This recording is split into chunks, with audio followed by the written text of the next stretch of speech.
जीवन में कोई भी दुख तकलीफ आए, अगर आप सच्चे मन से कन्हैया का नाम जप लें तो वह आपके लिए दौड़े चले आएंगे।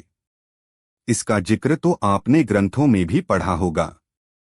बात चाहे भगवान के परम मित्र सुदामा की हो या फिर द्रौपदी की, उनकी पुकार पर कन्हैया एक पल की देरी किए बिना नंगे पांव दौड़े चले आए। बात केवल आस्था की है। आप जितनी आस्था और दृढ़ विश्वास से कन्हैया को याद करेंगे, वह उतनी ही जल्दी आपकी दुख तकलीफें दूर करने चले आएंगे। इस आर्टिकल में हम आपको ऐसे ही कुछ मंत्रों के बारे में बता रहे हैं जिनका जप आप अपनी मनोवांछित कामनाओं की पूर्ति के लिए कर सकते हैं। तो आइए जान लेते हैं।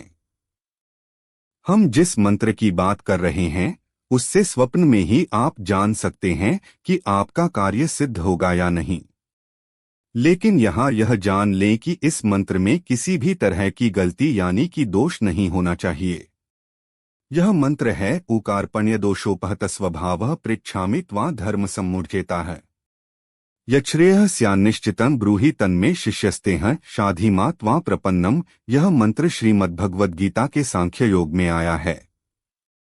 इसमें अर्जुन भगवान के समक्ष दीनहीन होकर प्रार्थना करते हैं कि मुझे अब कुछ नहीं सूझ रहा, मेरे ज्ञानचक्षु बंद हैं।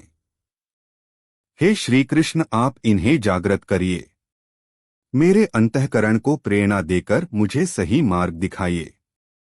कृपण और दुर्बल स्वभाव के कारण अपने कर्तव्य के विषय में मोहित हुआ मैं आपसे वह साधन जानना चाहता हूँ जो मेरे लिए श्रेयस्कर हो।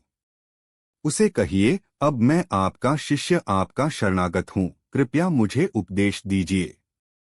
मान्यता है कि इस मंत्र को सिद्ध कर लेने के बाद आप कोई भी काम करने जा रहे हैं तो वह सफल होगा या नहीं, उसके विषय में उचित मार्गदर्शन भगवान की प्रेरणा से स्वप्न में आने लगते हैं।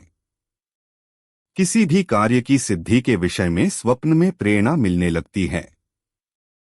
ध्यान रखें कि प्रतिदिन भगवान श्री कृष्ण अथवा भगवान विष्णु जी का पूजन करके इस मंत्र का 12 दिनों में 25,000 जप करने से स्वप्न के द्वारा कार्य सिद्धि का ज्ञान होना शुरू हो जाता है।